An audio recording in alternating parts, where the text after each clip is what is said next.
places, today is very important to me, and it should be important to you. But again, I want to welcome all of our visitors, our guests, and our theme is living the dream.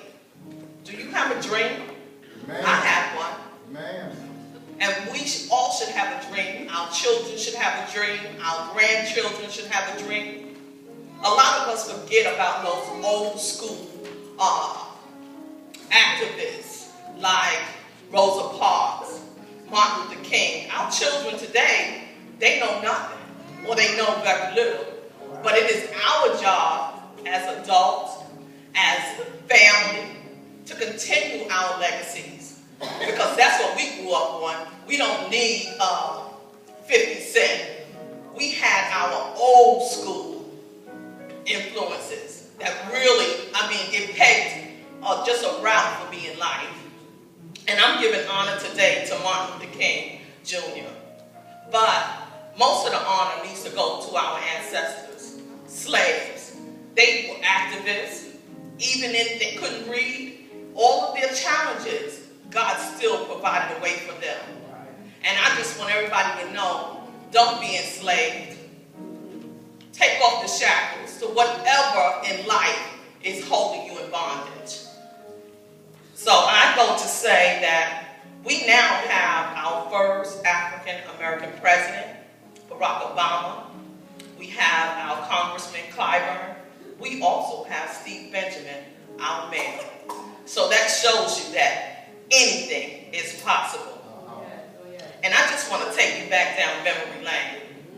The Civil Rights Movement started in 1954.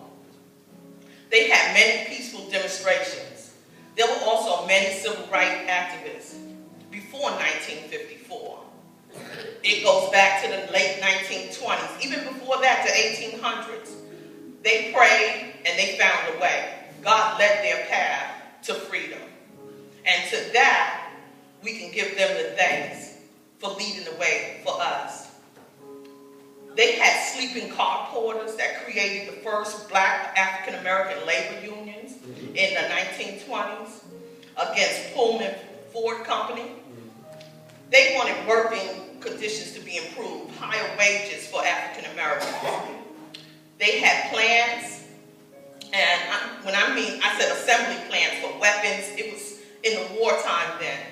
They were not open to African Americans. In 1940, President Franklin D. Roosevelt was prompted to sign an executive order to end all discrimination based on creed and color of national origin in employment of workers in the defense and government.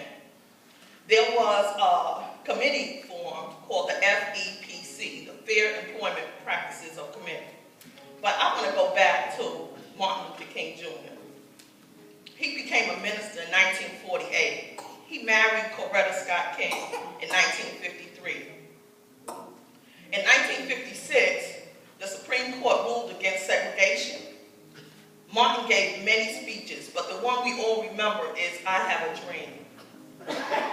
He had a dream, and his dream was for all of us to live in equality and to have our activist meetings in peace. There was also a core meeting established during all of his marches and his demonstrations. It was the Committee of Racial Equality. That came in 1942. But there was a man called James Farmer and George Hauser. They stopped into a coffee shop in Chicago. They couldn't eat because blacks and whites weren't allowed to eat together. They demonstrated, but guess what? We won. In 1946, the Supreme Court decision, Morgan versus the Commonwealth of Virginia, made segregation on the trains unconstitutional. But we won that also. The journey of reconciliation. Many whites was not also receptive to all the many battles we won. Then they organized the NAACP. Martin's dream was fairness for all people. All of that still exists, racism, discrimination, segregation, but it's on the down low. We all know. But can you complete his dream? Each one of us as a Christian know that it all started in Christianity. We know that through Christ we can do all things. And your children should know that also. I thank God for all the invisible people not mentioned, all those slaves that was lynched, all the major legacies that are not said, mentioned, you know. But we can take a moment just to renew our minds on those things. That Christ made a way for them, and he will make a way for us. So God bless all of you, and keep your dream alive. Keep Martin's dream alive. And tell your children, do some research, find out those little important things, and believe me, it'll make some changes.